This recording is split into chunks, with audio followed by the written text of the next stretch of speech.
Hello అండి, అందరికీ నమస్తే. ఇవాళ నేను అటుకులు పోపేసిన అటుకులు అరకిలో అటుకులు తడిపిన ఎండుమిర్చి, పచ్చిమిర్చి, ఉల్లిగడ్డ, పల్లీలు, ఆవాలు, జీలకర్ర,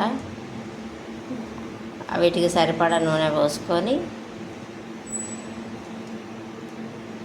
అవన్నీ తాలింపుకేసి కరివేపాకు ఇవన్నీ తాలింపుకేసి అటుకుల్ని తడిపి పోపేసిందండి. ఇవన్నీ పచ్చిమిర్చి, ఉల్లిగడ్డ, పల్లీలు, ఆవాలు, జీలకర్ర ఇవన్నీ అండి. అవన్నిటికి తీయాలి. తాలింపు అందరికీ తెలుసు కదా అన్నట్టుగా తీయాలి. టిఫిన్కి చాలా బాగుంటాయండి తడిపిన అటుకులు.